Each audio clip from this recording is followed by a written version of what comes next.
தொண்டை கட்டிக்கொண்டு குரல் எழாமல் சிரமப்படுபவர்கள் கற்பூர வல்லியை சாறெடுத்து பனங்கற்கண்டு சேர்த்து பருக சளியாக்கும். வெள்ளை வெங்காயத்தை நெய்யில் வதக்கி பனங்கற்கண்டு சேர்த்து காலை மாலை ஒரு தேக்கரண்டி சாப்பிட வயிற்றின் சுற்றளவு குறையும். மிளகாயுடன் 10 துளசி இலைகளை சேர்த்து சாப்பிட சளி போகும். சுக்கை நீர் விட்டு அரைத்து கொதிக்க வைத்து மூட்டுகளில் தடவ மூட்டுவலி குறையும். துவரம் பருப்பை வேக வைத்த தண்ணீரை டம்ளர் எடுத்து சிறிது வெல்லம் சேர்த்து 7 நாட்கள் சாப்பிட பூச்சிகள் வெளியேறும். கருணை கிழங்கை தொடர்ந்து வாரம் 2 முறை உணவுடன் சேர்த்து சாப்பிட மூலம் தீரும். இஞ்சி எலுமிச்சை சாற்றை தண்ணீரில் கலந்து காலையில் அருந்த குணமாகும். எலுமிச்சை சாறை தினமும் பருகி வந்தால் காலரா அண்டாது.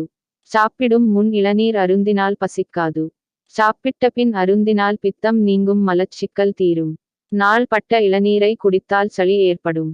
வயிற்று வலி 1 டம்ளர் கொதிநீரில் 1 டேபிள் ஸ்பூன் தேனை கலந்து குடித்தால் 1 கீழ் 4 மணி நேரத்தில் வலி பறந்துவிடும்.